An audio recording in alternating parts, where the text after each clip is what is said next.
I want to know what you think about this story. So one woman's response to being asked out is going viral after she shoots down her potential partner. The man shared his text exchange with the woman he met on a dating app online. They agreed to meet up, and he suggested an ice cream date. She replied saying his idea sounds like the bare minimum, and that meeting up would be a waste of both of their times. Whoa. Thousands weighed in, with some saying meeting up for ice cream is a great first date idea because you can keep things short. Others agreed with the woman, saying she's allowed to say no if something does not meet her standards. I think this is why she is still single. Wow. That's like, what if someone goes, hey, let's have a cup of coffee, let's have a drink? It's the same thing as an ice cream date. Yeah, it's not like he he's didn't say taking her to meet me. Chick-fil-A. You know what I mean? I love Chick-fil-A. Yeah, which is nothing wrong with that. I love Chick-fil-A. No, but you know what? Like, it's not like, hey, meet me at the corner where the ice cream truck rolls by, and I'll buy you like Meet me down the block where the there could be some fancy ice cream date. Yes, it could be, and it's cute. It's a cute date idea. Yeah, Do you know what she wanted instead of ice cream? We don't. I don't know. What do you want? We haven't communicated with her. I don't know, but I'm guessing she at least wanted a nice dinner. And what if you don't like the person? What if like immediately? Because you can usually tell within the first, I would say, like what, 3 minutes? Quickly. If this is going to be a good date or a bad date, you can and you want to definitely escape. sense someone's aura. Yeah. Right? Yeah. I don't know. I thought it was a great idea. I thought so too. Stu, care to weigh in? Well, you know what? Ice cream for everybody, and ice cream sounds like a perfect first date for me. And if anybody's listening, you can get a hold of me through Fox LA. I'm kidding. We're taking a look at the 710 freeway, and we're looking at in the Long Beach area, and the northbound lanes are wide open this morning. That's to be expected, but southbound doing really well as well. So you got to bunch up a little bit right by the 91, but as you pass the 91 and come down to the 405, wide open. Let's head out to Encino, where you got a 4-vehicle collision out there on the eastbound 101 Havenhurst. You got the right lanes taken away, and that is causing some huge delays out there. You're on the brakes from all the way from Tampa. If that's part of your drive, definitely give yourself a little extra time. So, Mata, I am ready for the weekend. Where should I go? You know, Stu, let's back up a little bit, shall we?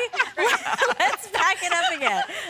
Back it up a bit. What were you saying? You know, Jen and Roxy and myself, we're interested. LA's most eligible bachelor. There you go. Hit him up. Well, Where do you take your dates, Stu? you know, I'm all about good food. I got to be honest about that. And it's, you know, and I look at it kind of the same way maybe that woman does. It's like if the date goes bad, I'm going to get a good meal because you know what, I'm going to be paying anyway.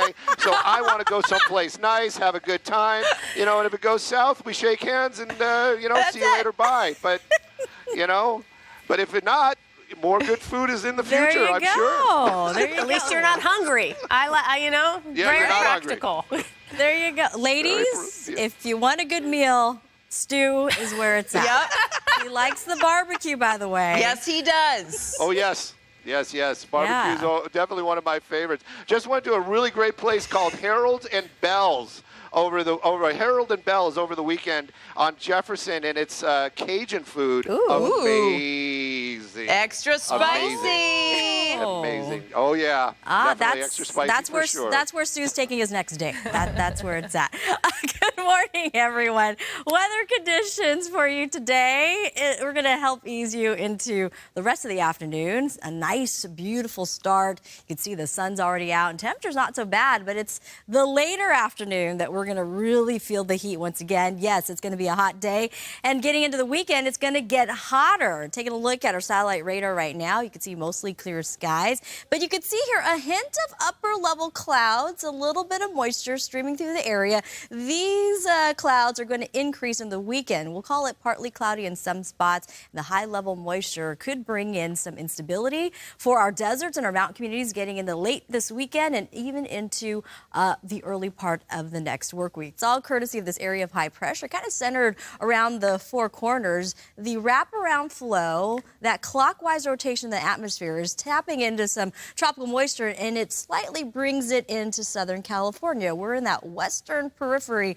of that area of high pressure. But the heat does affect us. Excessive heat warnings do continue to remain in place for a good portion of the weekend. We may see these alerts get extended. Heat advisories for our Santa Ana Mountains and excessive heat watches will go into place going into this weekend as well. It's going to be a hot one. Temperatures set to skyrocket this week. Hey, that's right, Sumata. And speaking of that, a big lift at the California Science Center this morning. Bob DeCastro's there. And let me tell you, it is awe-inspiring every time you see it. Just massive. There she is, the Space Shuttle Endeavor. Really awe-inspiring when you think that it has traveled 123 million miles. And now it's going to be taking a trip to a new home, which is just on the other side of the California Science Center. The trip begins today, and we'll take you here live.